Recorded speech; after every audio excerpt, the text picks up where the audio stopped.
Using the trend line of a Fibonacci circle like an actual trend line that simply connects between two swing points can produce varied results. To expand on this idea, we can use the distance between these two swing points for a time interval that will repeat.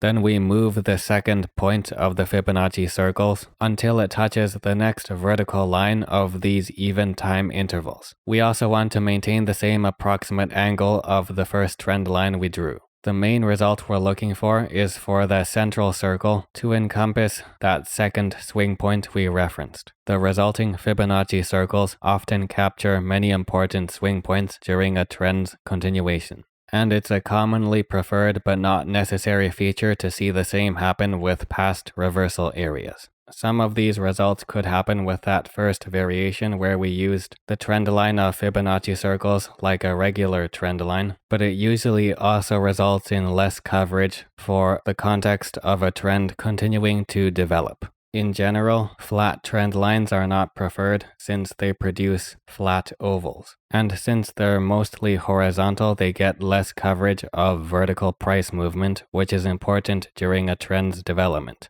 So the second swing point we're using for this current trend line should be encompassed by the central circle, while at the same time we need to drag the trend line and maintain the same approximate slope and eventually contact one of these interval lines, of which there are several options, since the central circle can still encompass that swing point we referenced earlier, no matter which of these interval lines we drag the trend line onto.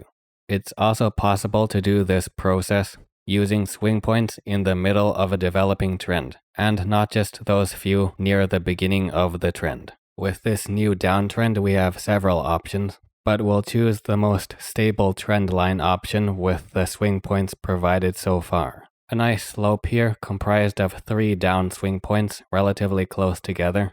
In fact, there are perfectly spaced intervals between these down swing points, so it was possible to just use the 2 first swing points and get the same result before the third one even emerged. With this new uptrend, we can choose from the first 2 swing points so far, and in this case we'll choose the second and most recent one to base our repeating time interval that will form the basis for our Fibonacci circle trend line, which will result in that upswing point being encompassed by the central circle. Since the 2 downswing points in the middle here, in the neutral to bearish phase, are lower than the most recent downswing point, we won't use them to avoid a trend line that has been breached. We want to base our trend line on this interval so that price has not breached and risen over our projecting trend line. As usual, we drag our trend line so it maintains the same general slope, with the central circle encompassing our second swing point, while the end point of the trend line touches one of those vertical interval lines for the time range we chose.